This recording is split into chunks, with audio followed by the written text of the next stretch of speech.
You're listening to Now I've Heard Everything. Interviews from the 80s, 90s, and 2000s with voices from the past. I had never seen a vampire movie. I don't read vampire books, so it was really easy to do something different because I didn't know what the normal was. Twilight series author Stephenie Meyer. Today on Now I've Heard Everything, I'm Bill Thompson.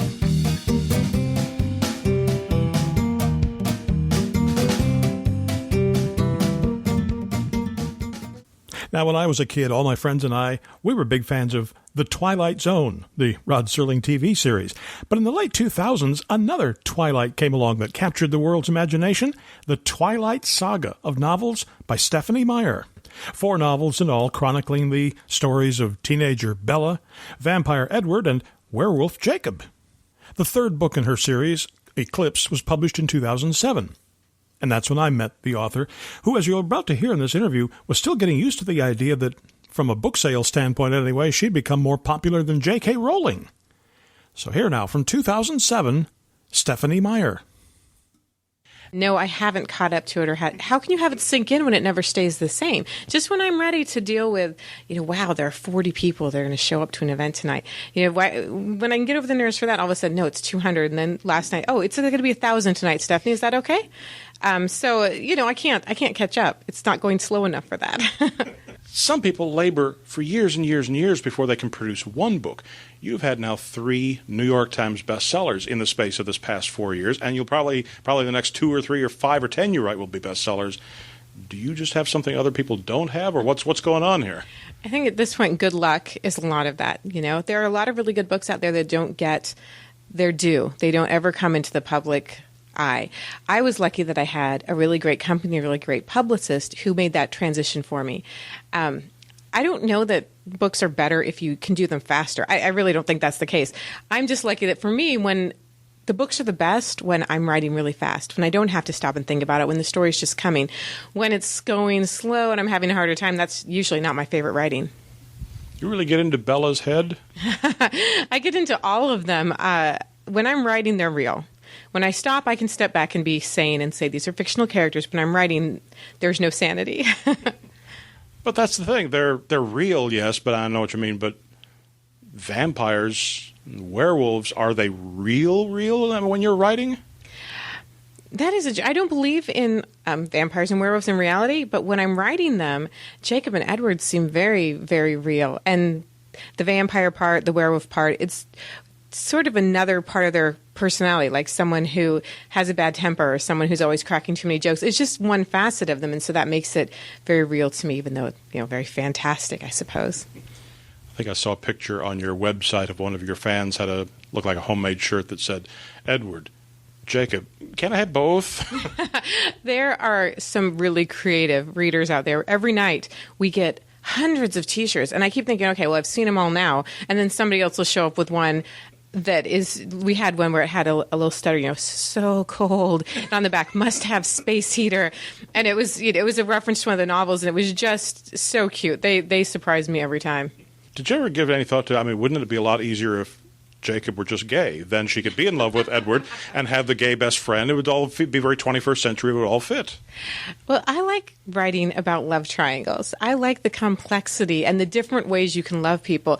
Love is really a motivating force in my writing, in the things I've done besides my vampires and werewolves. It's all about the different ways that people interact. And so for me, it was really interesting. I didn't want it to be easy. I wanted it to be interesting. Well, was the series intended to be romance, mystery, thriller, supernatural, comedy?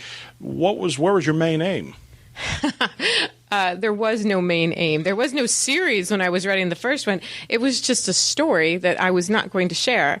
This was mine. And then when I started looking at the first time I actually thought, what is this? Is when I was working on literary queries, and they want you to put down the genre, and I'm like, well, I don't think there's one that fits. So I think I called it something like action, comedy, romance, horror, or something. I think romance is the bottom line, but there's so many other things you could say it is. But was it obvious to you from the outset these were books for young readers? No, these were books for one 29-year-old mom. And then when her 31-year-old sister got involved is at the point at which she was the one that said, oh, you have to try. And that's when I first started thinking about another audience. And I wasn't thinking young adults until I started doing some research, and I thought, well, it's set in high school. Wow, this is probably young adult series, and that was the first time I realized that.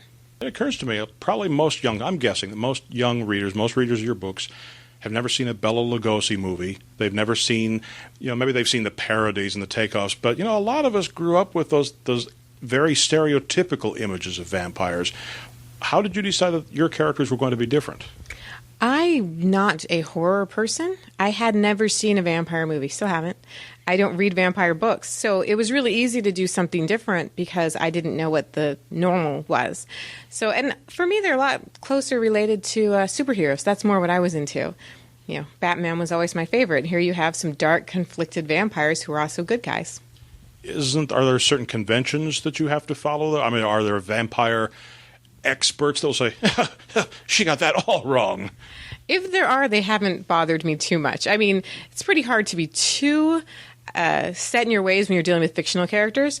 And I can simply say, well, I don't believe in any of it, so I can write whatever I want. So I didn't follow any rules. My vampires break most of them. No fangs, don't burn in the sunlight, no coffins, all of it. Yeah, now that you mention it, I guess I wasn't aware of it until you mentioned it, but I didn't see any of those, what we traditionally think of as the accoutrements of being a vampire. Yeah, the only ones that kind of stayed with were they're blood drinkers, and that's what they have to exist. And they're really aware of what vampires are supposed to be, and it's sort of humorous to them because they know the realities. And the werewolf thing, can't we all just get along? Well, that's sort of a question for the future. We'll see.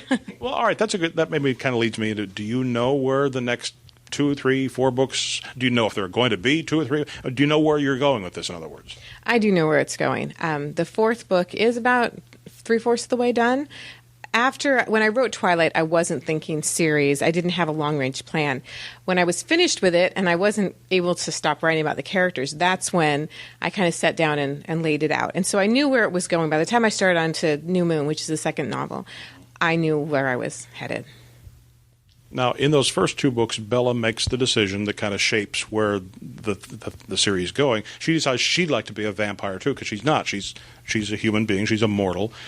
What does that put constraints on you with what you can do with her? I mean, could you, after 4 or 5 books, have her say, I changed my mind? I got to have some fun with that in the 3rd book because really you have this character who sees something, says, this is what I want, and then is sort of closed-minded about looking at the options. Book 3 was my chance. I feel very maternal towards some of my characters, Bella in particular. This is sort of my way to sit her down and say, look, Missy, you're going to think about what you're doing, and you're going to look at all sides of this. And that's Book 3 for me, is really making the case for humanity. But she's just turning 18 in this book, is she not? She turns 18 in the 2nd book. So she is, but this book is, in time-wise, only covers the span of a month. It's the longest of the books, but it's only, 40 days. But see, to an old geezer like me, she's a kid. She doesn't know what she really wants. I'm in agreement on that. That's one of the reasons why I think that's the time period that I naturally gravitated towards.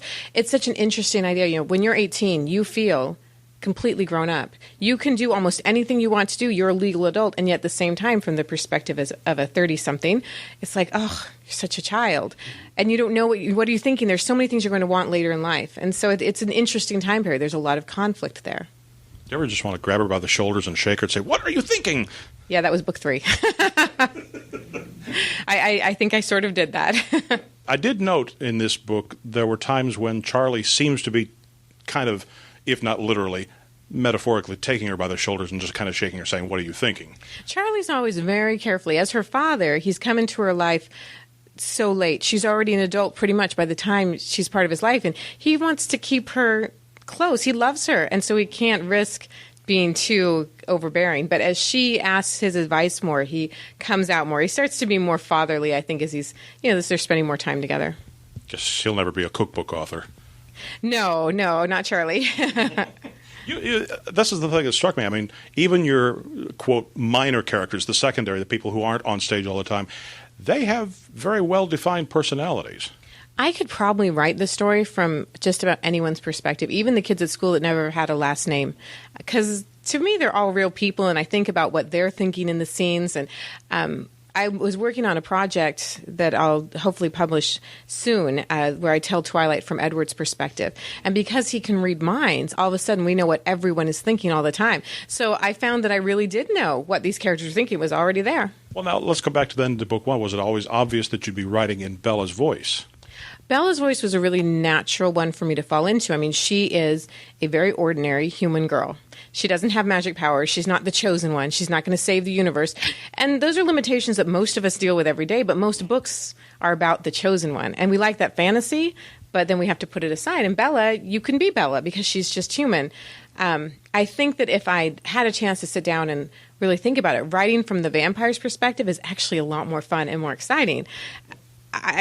Bella misses so much in the first novel. There's so much that went on that's so much more fun with Edward. So I'm glad I'm getting a second chance at that one. We get a little glimpse in this book of the world through Jacob's eyes. Is that something you want to pursue in the future too?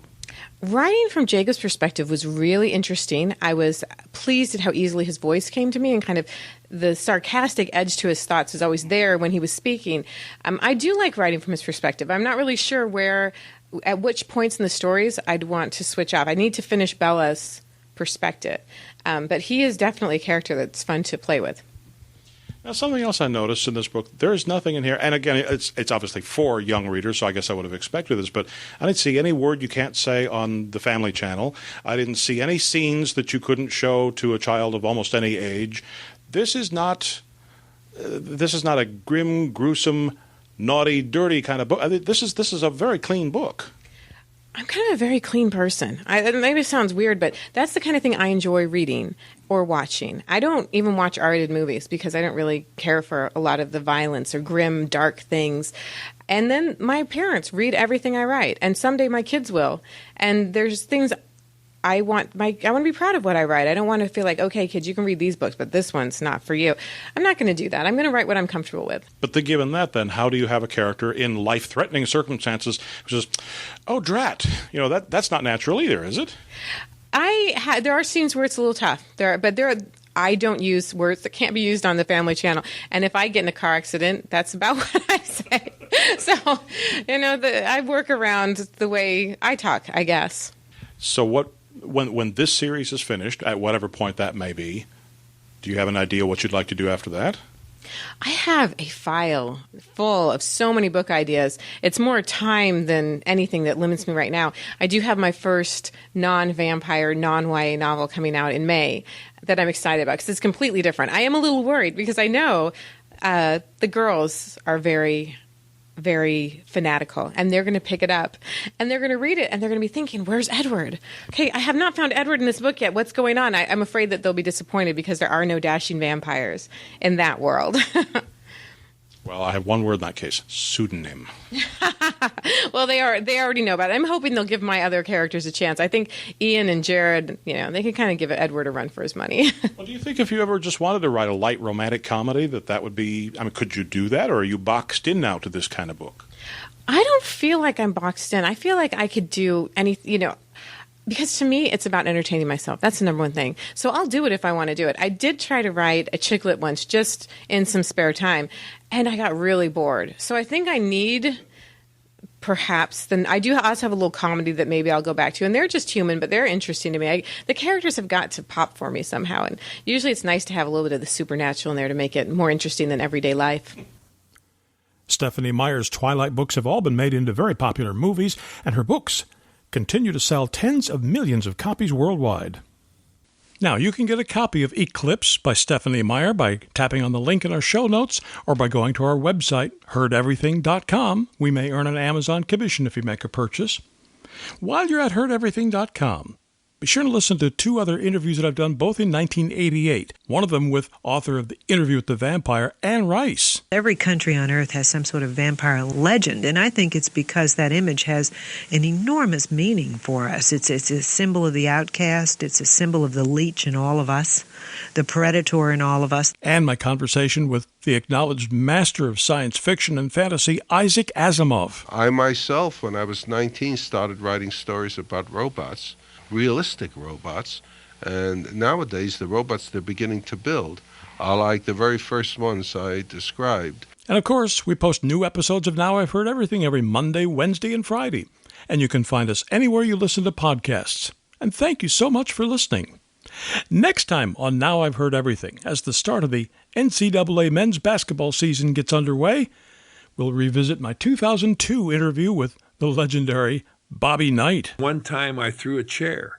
I mean, I see that every other night on television. And how many coaches have thrown a coat, thrown a water bucket, thrown ice, but that one thing gets repeated time and time again. Why? I honestly don't know. That's next time on Now I've Heard Everything. I'm Bill Thompson.